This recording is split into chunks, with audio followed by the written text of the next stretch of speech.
Hello everyone, आप सभी का इस चैनल में स्वागत है। मैं डॉक्टर पीयूष जोशी, आपका फिजियोथेरापिस्ट। दोस्तों, क्या आपको फ्रोजन शोल्डर की समस्या है? फ्रोजन शोल्डर मतलब कंधे जाम की समस्या है और जिसकी वजह से आपको आपके कंधे में दर्द रहता है। और ये जो दर्द है वो खास करके जब रात होता है, जब आप सोने जाते हो तो जो दर्द है वो अचानक से बहुत ज्यादा बढ़ जाता है और पूरी रात आपको जिसकी वजह से बेचैनी का सामना करना पड़ता है और पूरी रात आपको नींद नहीं आती है। अगर ऐसा है और आप चिंतित है इसको लेकर, तो हो सकता है कि आप सोते वक्त कुछ ऐसी गलतियां कर रहे हैं जिसकी वजह से जो आपके कंधे का दर्द है फ्रोजन शोल्डर की वजह से वो अचानक से और बहुत ज्यादा बढ़ जाता है और जिसकी वजह से आपको रात को नींद तक नहीं आती। तो दोस्तों, आज के इस वीडियो में मैं उन्हीं गलतियों के बारे में इस वीडियो में बताऊंगा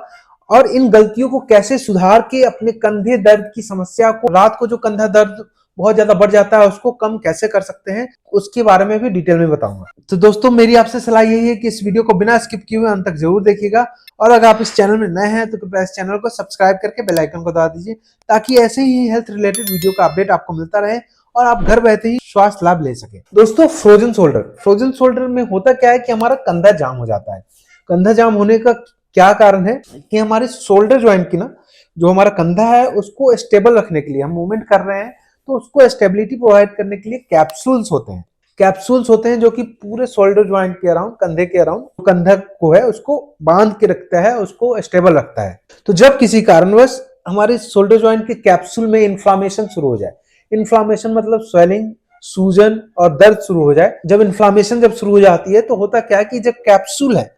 कैप्सूल की थिकनिंग होने लगती है, कैप्सूल जो है मोटा होने लगता है। मोटा होने की वजह से जो हमारे शोल्डर ज्वाइंट के आसपास जो स्पेस है, स्पेस कम होने लगता है। स्पेस कम होने की वजह से जो हमारी मूवमेंट है, कंधे को जो मूव कर पा रहे हैं इजिली, वो आसानी से नहीं हो पाता है क्योंकि हमारे इंफ्लामेटरी कंडीशन की वजह से एक तो जो कैप्सूल है वो मोटा हो गया और ज्वाइंट के बीच जो गैप है वो कम हो गया। तो एक तो रिस्ट्रिक्टेड मूवमेंट हो गया, मूवमेंट जो है कम हो गया और दूसरा साथ साथ क्या होता है, जो इन्फ्लामेशन की वजह से जब हम मूवमेंट करते हैं तो मूवमेंट के दौरान एक तो मूवमेंट कम होगा और मूवमेंट के दौरान बहुत ज्यादा पेन होता है। पर दोस्तों, जो दर्द है वो दिन के दौरान, पूरे दिन के दौरान बियरेबल होता है, मतलब हम इतना होता है कि हम बर्दाश्त कर सकते हैं। लेकिन रात होते ही जब हम सोने जाते हैं तो अचानक से ऐसा दर्द बढ़ जाता है और इतना दर्द बढ़ता है कि हम रात को पेन किलर लेना पड़ता है और तब भी हमारी जो शोल्डर जो पेन है, जो कंधे दर्द की समस्या है, वो बहुत ज्यादा देखने को मिलता है। तो दोस्तों, मैं बता दूं कि कंधा दर्द दिन में कम होता है, इसका कारण ये है कि एक तो हम फिजिकल एक्टिव रहते हैं दिन के दौरान, मतलब हम कंधे को या हाथ को मूव करते हैं, फ्रीली मूव करते हैं, जिसकी वजह से कंधे ज्वाइंट के अराउंड जो कैप्सूल्स हैं उसमें एडेजन जो होता है वो मूवमेंट के लगातार होते रहता है, जिसकी वजह से इतना ज्यादा पेन नहीं होता है। और दूसरा क्या है कि जब हम खड़े होते हैं या बैठे होते हैं तो हमारा कंधा जो है लटका होता है, हमारा जो हाथ है वो लटका होता है, हैंग कर रहा होता है और जिसकी वजह से जो ग्रेविटी है, जो गुरुत्वाकर्षण बल है, वो पूरे आर्म को नीचे की तरफ पुल करता है और हाथों में वजन की वजह से और दूसरा ग्रेविटी की वजह से ग्रेविटी पुल करता है। तो जिसकी वजह से जो कैप्सूल के अराउंड जो थिकनिंग हो गई है, कैप्सूल में जो थिकनिंग हो गई है, मोटा हो गया है,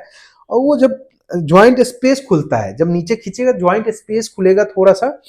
जिसकी वजह से जो दर्द है वो दिन के दौरान कम रहता है और मूवमेंट भी हम करते रहते हैं, कंटिन्यूअसली एक्टिव रहते हैं, फिजिकल मूवमेंट हम करते रहते हैं। लेकिन दोस्तों, जब हम रात को जब सोने जाते हैं तो और सोना शुरू करते हैं तो मोस्टली हम 3 पोजीशन में हम सोते हैं। एक तो उल्टे लेट के, दूसरा करवट लेके, या तो लेफ्ट साइड करवट लेके या राइट साइड करवट लेके, और तीसरा हम सुपाइन लाइन में, एक प्रोन लाइन में, सुपाइन लाइन में और साइड लाइन। तो ये हमारी 3 पोजीशन है जो कि हम हर कोई इसी पोजीशन में सोता है। तो जब हम सो रहे हैं करवट लेके सोते हैं तो मोस्टली क्या करते हैं कि जो आर्म है उसको तकिए के नीचे रख के सोते हैं, कुछ इस तरह हम सोते हैं। अब जब हम तकिए के नीचे रख रहे हैं तो हमारे शोल्डर ज्वाइंट जो एक तो दर्द में है वो दर्द और बढ़ जाता है और जो क्योंकि इस पे हमारी शोल्डर ज्वाइंट पे ही हमारा वेट आता है, जिसकी वजह से दर्द बढ़ जाता है। या तो हम कुछ इस तरह से हम सोते हैं, जो हमारा एल्बो है उसको मोड़ के कुछ इस तरह से सोते हैं करवट लेके जब हम सोते हैं। तो इस पोजीशन में भी आपको दिख रहा होगा कि हमारा जो वेट है कंधे पे ज्यादा आ रहा है और हमारा जो इसका पोजीशनिंग है, आप जिस अगर हम साइड पेन है उस साइड इस तरह से सोते हैं तो दर्द और बढ़ जाता है। तो सबसे पहले जिस साइड हमें दर्द है उस साइड तो करवट लेके बिल्कुल नहीं सोना चाहिए। दूसरा हम क्या करते हैं कि उल्टे होके सोते हैं, उल्टे लेट के, मतलब प्रोन लाइन में हम लेटते हैं कुछ इस तरह। प्रोन लाइन में लेटते हैं तो हम कुछ इस तरह हाथ को कुछ इस तरह करके लेटते हैं। इससे क्या हो रहा है कि एक तो हमारी नेक की पोजीशन सही नहीं है, और नेक की पोजीशन सही नहीं है तो नेक पेन भी हो सकता है, और दूसरा हमारा जो कंधा है और आर्म है उसका अलाइनमेंट सही नहीं है, अलाइनमेंट सही नहीं है, जिसकी वजह से जो मतलब एक समान नहीं है, जिसकी वजह से कंधे के कैप्सूल पे, जो शोल्डर जॉइंट की कैप्सूल है उस पे स्ट्रेस बढ़ता है, अनवांटेड स्ट्रेस आता है, जिसकी वजह से जो दर्द है वो और बढ़ जाता है रात को। इन दो पोजीशन को अवॉइड करना है। इन सारी चीजों को अवॉइड करने के साथ साथ कंधे दर्द में, जो फ्रोजन शोल्डर में जो पोजीशन है उनको अवॉइड करने के साथ साथ हमें किन पोजीशन में सोना चाहिए उसके बारे में अब हम जानते हैं। तो दोस्तों सबसे पहले जब हम सीधे लेटते हैं, सीधे लेट के सोते हैं, जो कि शोल्डर पेन के लिए सबसे कंफर्टेबल पोजीशन है। जब आप सीधे लेट रहे हो तो सीधे लेटते टाइम भी जो आपका देख रहे हो कि हमारा शोल्डर का अलाइनमेंट और आर्म का अलाइनमेंट सेम नहीं है, और हमारा आर्म जो है नीचे है। इससे हमारी कैप्सूल पे, शोल्डर जॉइंट की कैप्सूल जो कि ऑलरेडी इन्फ्लामेटरी फेज में है, तो इसको हम जो इसकी अलाइनमेंट है उसको सही करने के लिए करना क्या है कि सबसे पहले आप चाहे आप टॉवल ले लीजिए, तौलिया ले लीजिए, तौलिए को फोल्ड कर लीजिए, तौलिए को फोल्ड करके अपने एल्बो के जस्ट नीचे रख लीजिए, और एल्बो को जस्ट नीचे रखने के बाद जो हैंड है उसको टमी पे, पेट पे रख के सोइए। इससे हमारी जो